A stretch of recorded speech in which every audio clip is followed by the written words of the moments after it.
ஓம் நமச்சிவாய.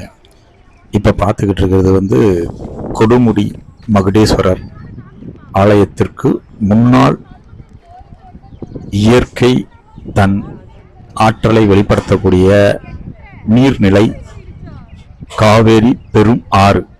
இதை நம்ம பார்த்துக்கிட்டு இருக்கோம். இந்த மனிதனுக்குள்ள 70% நீரால் தான் நம்ம நிரப்பப்பட்டிருக்கோம்.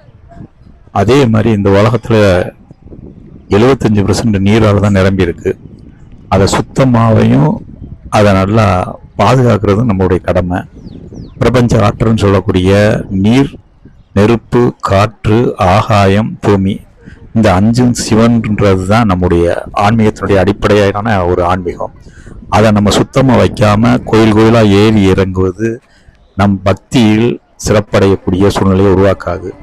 எத்தனை போர்டு எழுதி போட்டிருந்தாலும் அதை கவனிக்காம நம்ம மட்டும் நல்லா இருந்தா போதும்னு சொல்லிட்டு பரிகாரம்ன்ற சில வேலைகளை செஞ்சு ஆறுகளை அசுத்தம் செய்யாதீர்கள். மற்றவங்க எல்லாரும் நல்லா இருக்கணும்னு நினைச்சு அதில் 3 தடவை முங்கிட்டு அதை சுத்தப்படுத்தி அதை நல்லா ஒரு பவித்திரமாக வச்சிருந்தாலே நமக்கு நல்லது நடக்கும். ஏன்னா பஞ்ச தத்துவங்கள் தான் ஆன்மீகத்தினுடைய உயர்ந்த நிலை. இதை தான் நம்ம சிவனா வழிபட்டுக்கிட்டு இருக்கோம். இந்த உண்மை தெரிஞ்ச அனைத்து பக்தியில் ஆர்வமுள்ள அனைவரும் ஆறுகள் சார்ந்த ஓரங்களில் குப்பையோ பிளாஸ்டிக் காகிதமோ போடுவதை தவிர்க்க வேண்டும். அப்பொழுது இறையாற்றல் நம்மை தேடி வரும். நாம் தேட வேண்டியதில்லை. ஓம் நமச்சிவாய.